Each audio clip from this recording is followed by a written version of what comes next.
Hi, so welcome to part 2 of making a angel pocket. This can look more or less like this when it's finished. This has got a different edging, but this is basically an angel pocket. And what I'm doing in these videos is making little demonstration pieces so that I can knit it in real time. So this was part 1, how to make the back part of the pocket. And now in part 2, we are going to be making the front part. So they are attached like that. And then right at the end, I'll be showing you how to put the ribbon through the pocket. This is another version. As you can see, the little ribbon goes through here.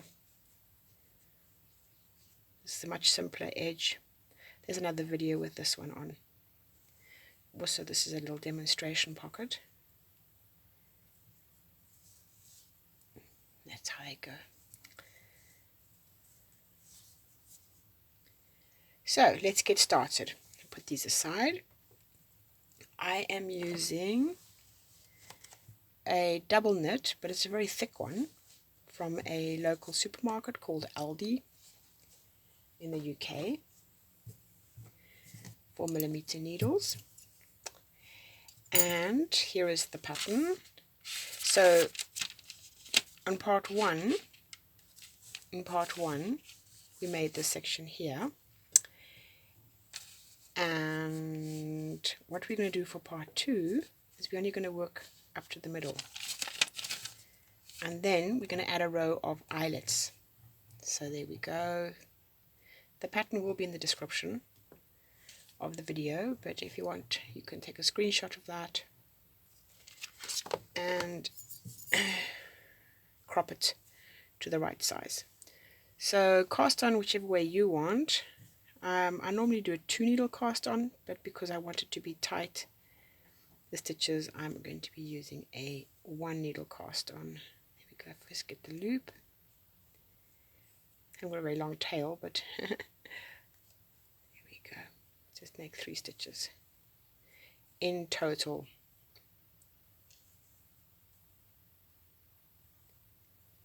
There we go. Just make sure those lights of mine at the right angle. So now I have 3 stitches, and turn the work. So cast on 3, and then the first row is knit.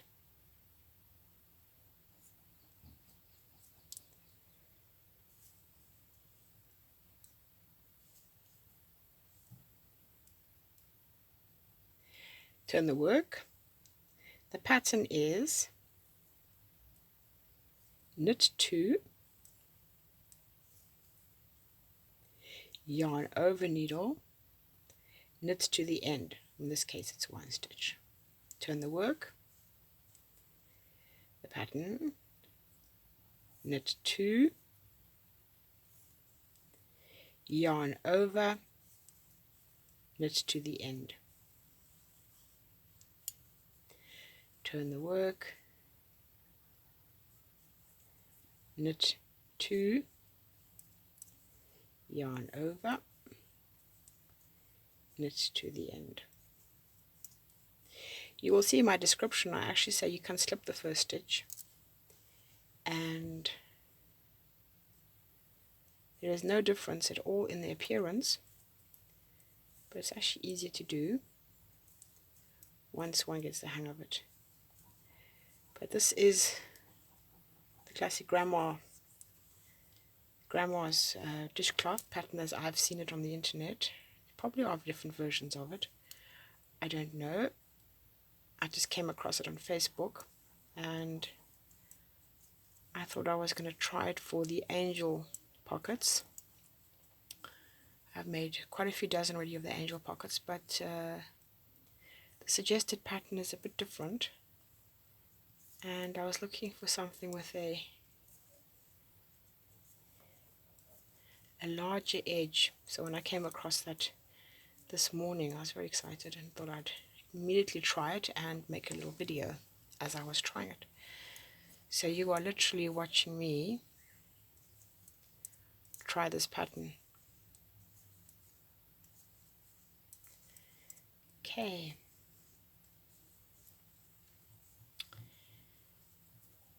And it's going quite quickly for me because I have made the base in the previous video.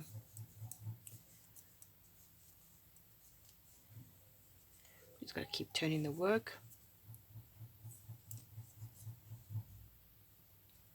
Knit to, yarn over, knit to the end. This is also wonderful for blankets, the corner to corner pattern. You can also make a whole lot of them. As I said in the previous video, you can make a whole lot of them and you can make yourself a granny square blanket.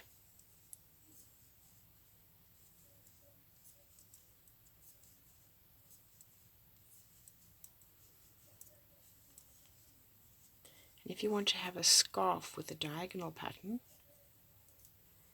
there is a way of actually, once you have the desired width of your scarf, you stop increasing and decreasing, and you can knit the scarf as long as you want, and then you follow the decrease.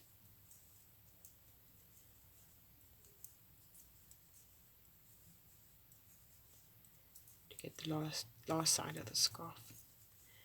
So yeah, there's many applications for the corner to corner once we start scratching our heads and thinking about it. And of course, if they are sewn together, if you make two identical ones and you sew them together, sewing with yarn, not with cotton for sewing machines, but actual yarn, you can put things in there, lavender pouches or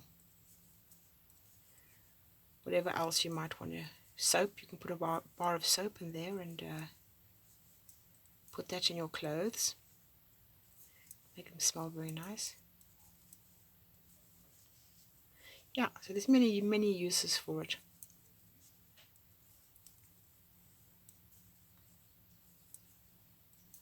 Because it gives a true square.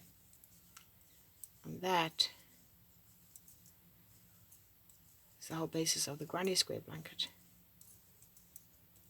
Okay, let me see how many stitches I'm going so fast. I'm so busy talking. 2, 4, 6, 8, 10, 12, 14, 16, 18. See how quick it goes when we're chatting. There we go. Okay, so now I'm going to make the row of eyelets.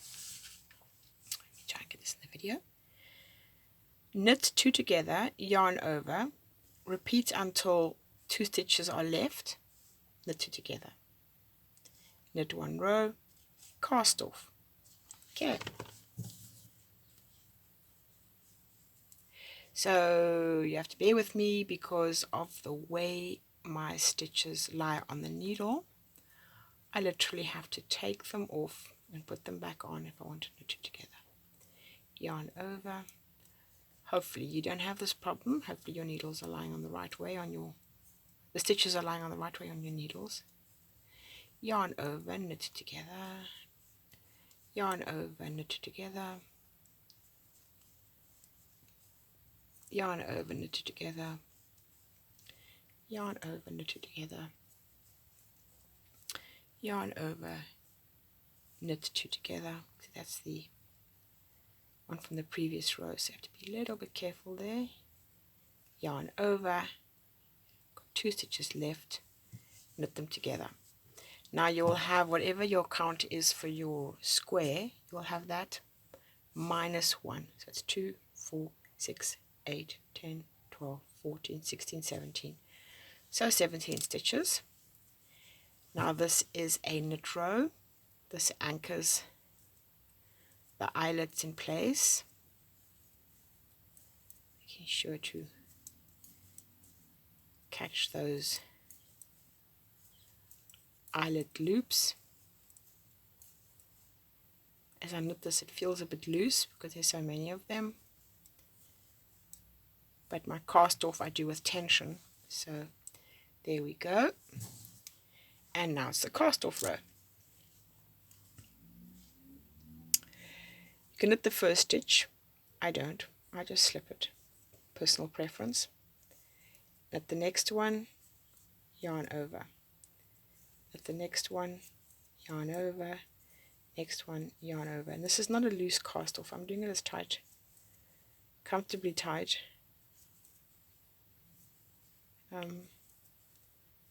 Because it's going to be the front of the pocket. Unlike, for instance, if it's going to be a jersey or something and you don't want to have a tight band where the cast off is. In this case, I actually do want that tight band. I haven't gone down a stitch size, needle size. I could do, but I haven't. It's always an option if you want to have a nice tight cast off. Whoops. It's actually very nice yarn. It's very rare that it actually splits open like that.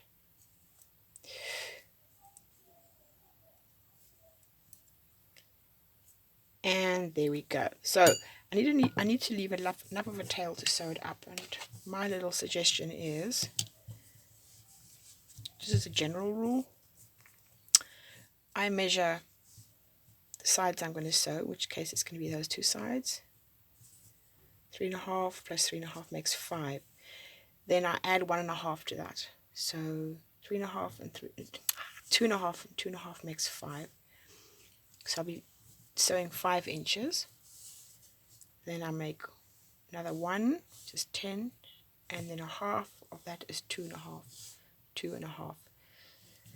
So it's going to be a tail that measures 12.5.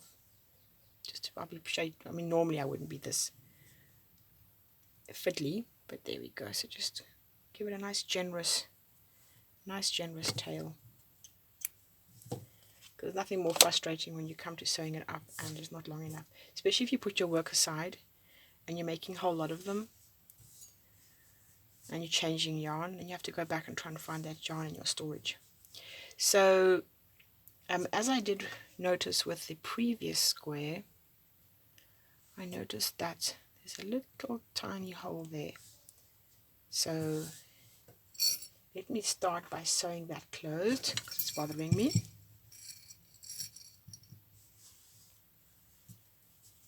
Sewing it closed now because I'm going to be sewing the triangle to the square and I don't want to have to get in there afterwards and try and close this. So it's going to be done now.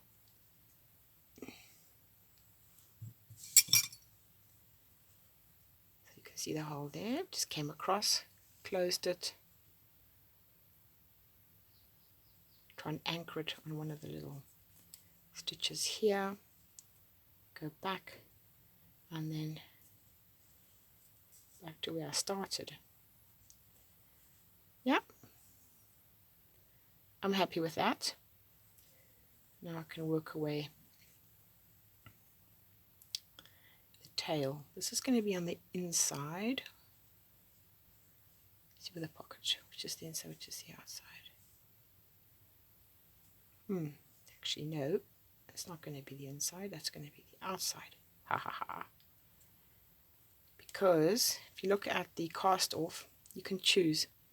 Do you want to have this little bump on the outside or do you want to have the running V's? I just prefer to have the little bump on the outside, personal preference. So let me work this up here. There we go. Using a sharp pointed needle.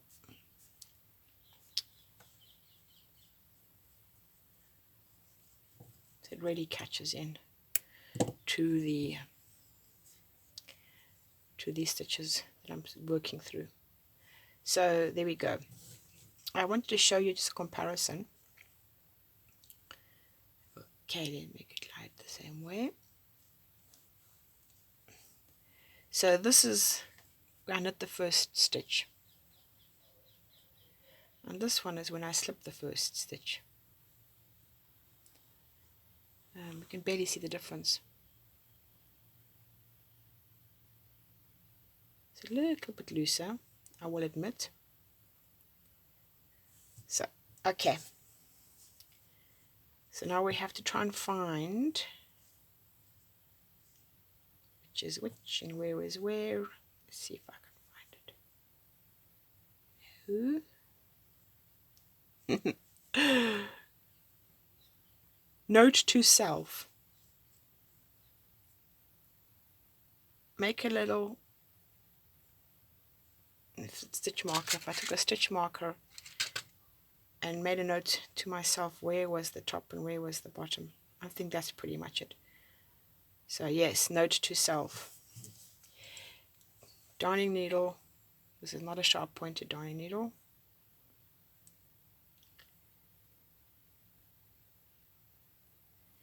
See, when the pockets are made in one continuous flow, there isn't that problem.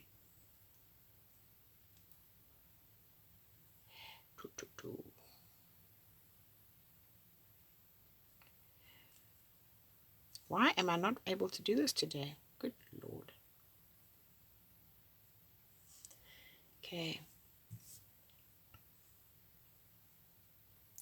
On a bigger one, I most definitely would be using stitch markers and putting them into place, especially to make sure that I had the rows straight.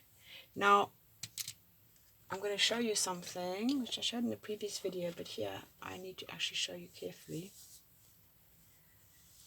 See, normally when we make a pocket, we start here, we come here, we have 3 stitches, we knit a row, and then we continue with the increase. But then when you're folding it over, so this is the increase and that's the decrease and that's the increase. When you're folding it over, you're actually now folding an increase onto a decrease. And it was twisting a little bit for me. And that is why the last few weeks I've been scratching my head and thinking, I should actually make it in 2 different sections so that I would have the increase lying on the increase. This is a different pattern. This is not the yarn over. So here I am today with that. Today I'm trying that. Make sure. Just take one little guy. See, it's very little, so it's a bit fiddly. It's actually easy on a large one.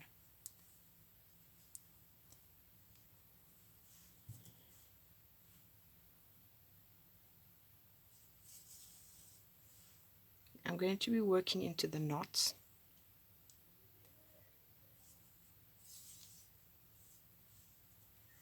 Here we go. Because I've been looking at different kinds of lace on the internet and to add lace.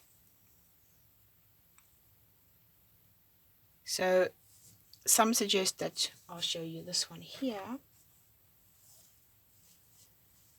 If you sew it from the inside and then you fold it out and so on and so on,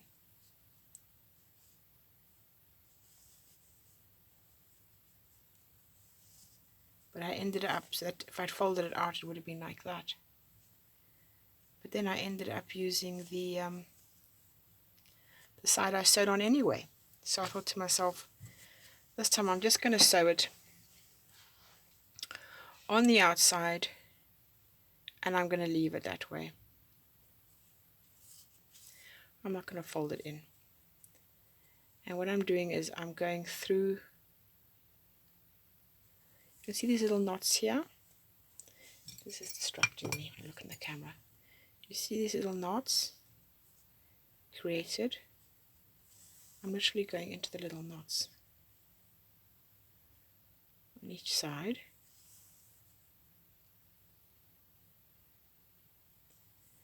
I'm just pulling them together. So as I work my way down, I'm not making it extremely tight. Obviously if you wanted to make a little wallet or something, you've got small pieces of whatever it is, you might want to make a more secure edge, but this is not the case here.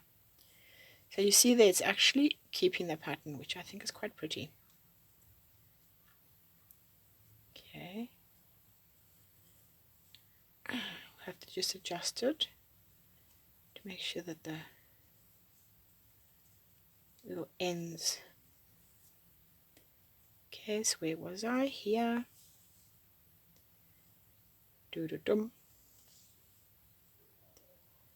And that side. That side. Give it a little tug. Pretty, isn't it? So now here's the bottom. Now I noticed when I cast on, I had this little scraggly guy. And I thought when I come to sewing it up, I will catch him. So I'm actually literally trying to go into the knot, but in this case it's not going to work, so I'm going to have to go next to the knot. Little scraggly guy, are you in? Yes, you are. Basically going back and forward. Okay, it was quite good. I was a bit worried about the bottom. So where are we? Okay. Trying to lie them, see? Trying to lie them so when I get to the top, I won't suddenly find myself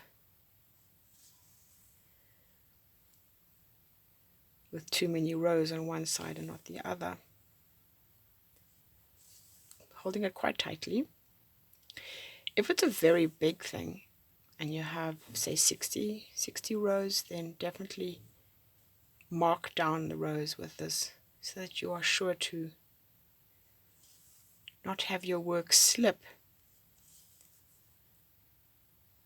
Okay.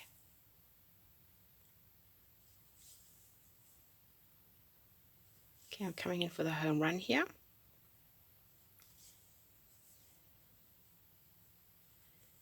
Okay, we'll take him out.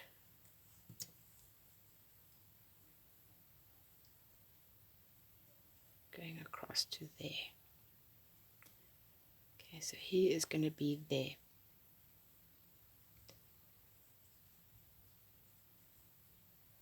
Okay, might be 1, 2 rows out. See, for demonstration purposes, I am making a mess. Why did it pull? I don't want it to pull. See, did you hear that? So listen. That's when it pulls. Be really careful of that. You don't want that. Okay.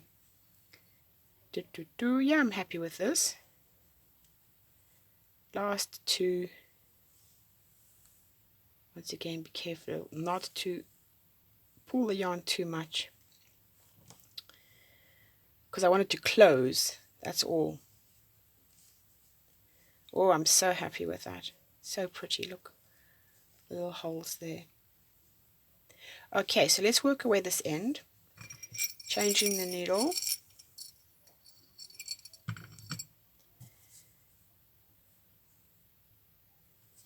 And I'm on this side. You can see which side I'm on. I'm going to go back to the previous side just once, just to secure it. And then I'm going to feed it a little bit down, and then I want to go inside. Okay, so I'm going to put it in now. Because it's a sharp needle, I don't want it to catch on my threads. There we go. So now I'm on the inside, and now I can successfully work it down. Once again, I'm holding with my thumb because I don't want to pull it. It's such a shame when you sew up and you pull too tight, and then afterwards you realize that the whole work is warped because one is sewn up incorrectly. It's a real trick to get when you're sewn up. To try and undo that, it's almost impossible, and it's almost obliged to cut horribly to the work. So yes. So you see, if it was on, if I'd sewn up and then flipped it out, I don't like that. So I'm going to go back to the outside. It's beautiful. Okay, so ribbon. Now I have two thicknesses here, but because he's a tiny one, so this here is polyester satin ribbon, double face, 50 meters, cost me a couple of pounds, and I can't tell you what the color was. What a shame. I should actually write it on here. I bought it just the other day. I think it was ivory, but ivory is a bit tricky because I bought some ivory fabric and it's almost white, and it turns out there's light ivory and there's dark ivory. So was it ivory, was it champagne? I don't know. See, that's too thick. So what I'm going to do is I'm going to go for a white, because that's what I have, but in thinner. Now when I make the large pockets,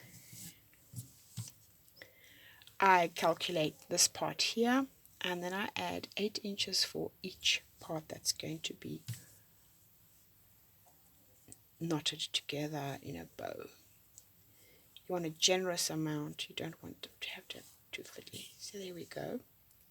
So that's for the large pocket, pardon.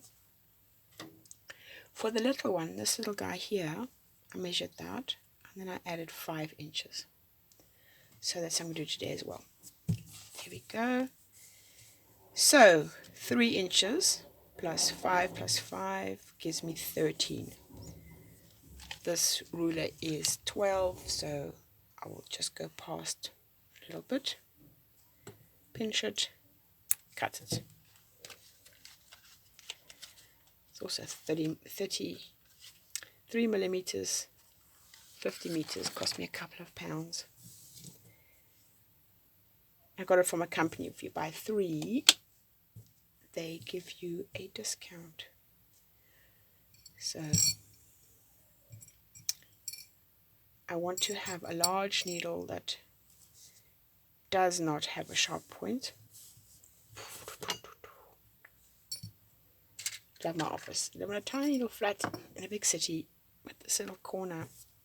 It's all I need really to get the job done. Good lighting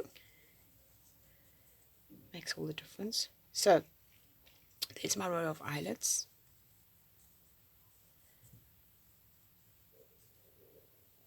That's actually the side. So I'm just going to improvise a little bit. I'm going to start there.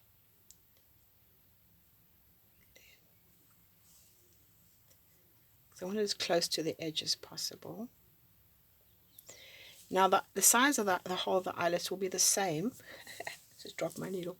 The size of the eyelets will be the same whether you've got a tiny little project like this for demonstrations or a big one. So yeah, you can go up to a 6 millimeter ribbon quite comfortably.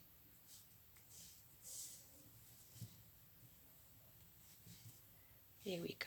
Okay, and then it's going to close. And of course one can add lace to the edges.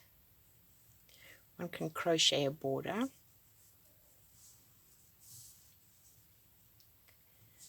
It's beautiful. There we go. Thank you very much for watching, and I hope this was very instructive and informative. It's another video on this one with a much simpler edge. This one actually I made it on a simple edge because I want to sew some lace on there with sewing cotton, and so that it'll actually be much higher like that. That's why I've chose this edging.